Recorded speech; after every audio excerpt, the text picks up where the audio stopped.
Well, if they're doing their jobs right, that's what should be done. That you scan with all the evidence undisturbed, including the victims' bodies present. It makes no sense to have the bodies removed and then bring the scanner in, because the crime scene has been altered. First line of attack will be the crime scene investigators and the crime scene. We have a saying in forensics and science: garbage in, garbage out. So if you didn't handle the evidence correctly at the scene, no amount of lab work can correct those mistakes on the evidence. Now, this is the M-Vac system. It is helping investigators all over the world solve both active cases like rapes, assaults, and murders, and even cold cases as old as 56 years. It works just like a carpet cleaner. It sprays a sterile solution down onto the surface, then vacuums up both the liquid and whatever DNA material is present. It has been tested by numerous universities like Boston College, UC Davis, Cedar Crest College, and others, both private and public crime labs, and even the FBI. In most comparisons with traditional collecting methods, M-Vac collects many magnitudes more than swabbing, cuttings, and taping.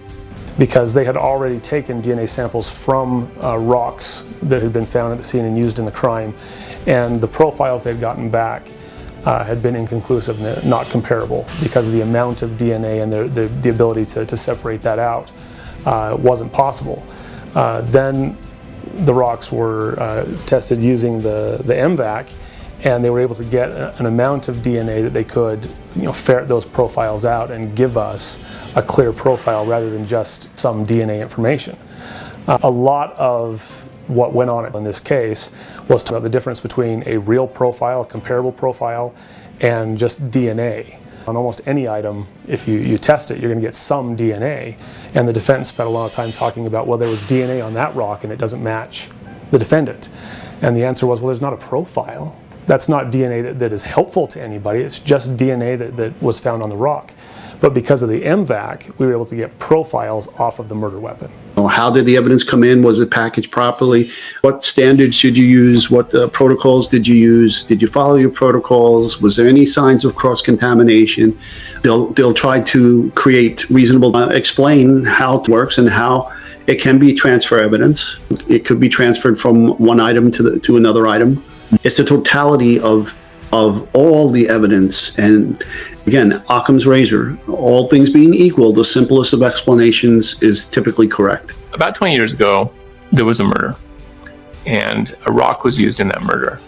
And the only thing that was found when the investigators arrived on the scene of the crime was the victim and this rock. That rock sat in an evidence locker for 17 years. At the end of that time period, with all the advances in DNA, they decided to pull the rock out and try swabbing and some of the other methods to see if they could get any DNA off of it. They got a little bit, but they did not get enough to move the case forward. It was then M-Vac'd, and they found a full profile. So the perpetrator was apprehended, and he's now in jail waiting for trial. It's the job of the defense attorney to create reasonable doubt. So if they can turn the crime scene investigators from a hero into a zero and attack their credibility, it will taint everything they touched. Okay, so now we move on to the lab. So now the lab work is damning to the defense. And so how do they attack that? Well, this is a demonstration of the 3D laser scanning from Faro.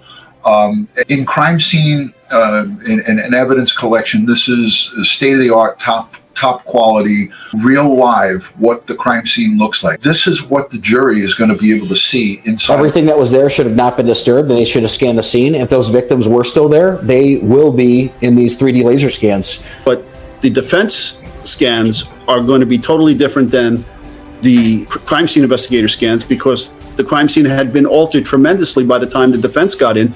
A field office in Washington, D.C. had a special unit. This is all they did, was build models of their crime scenes. And I visited them when I went down to Washington, D.C. on a couple of cases. I actually worked with them. They were great at what they did in building these 3D models. And to add to what Ed said quickly, if they chose to, while they're scanning that scene, that data set could go through the cloud all the way to Quantico to that unit, and they could start building that model very shortly after those scans are complete. They're top notch. That's all they do full time is build models and bring in data sets and reconstruct scenes from all over the country. They'll take hundreds of scans of the interior, exterior, and they'll stitch them all together to get the entire image of each floor, each room in each floor, of staircases, everything. So they can stitch it all together and have one homogeneous scan of the entire scene, and then can also now take this into a virtual 3D model, and then you can cut away the floors and look down into the individual floors and then the individual rooms in those floors, and then you can take snapshots and walkthroughs. You can do walkthroughs with your juror. You can put the goggles on and they can walk through the crime scenes themselves. So we do not just sell scanners and give them the green light to go start documenting and reconstructing homicide scenes, right?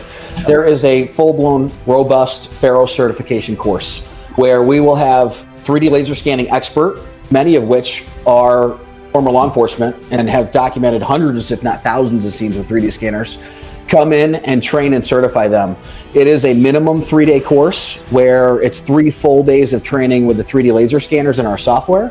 At the end of it, there is an exam that they have to pass or they don't get their certification.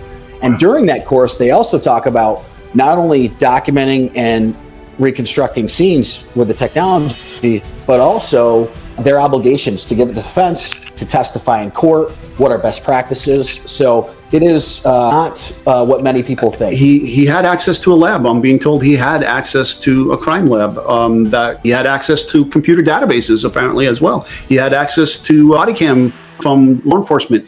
He had access to a lot of different things. So he could have went into the labs and grabbed some Blue Star or Luminol, or he could have went in there and grabbed an alternate light source, who knows? And the prosecutor puts a witness up, like a crime scene investigator. They may or may not seek to have the crime scene investigator deemed an expert in crime scene investigations or forensics or bloodstain pattern or whatever the discipline is in the forensic community.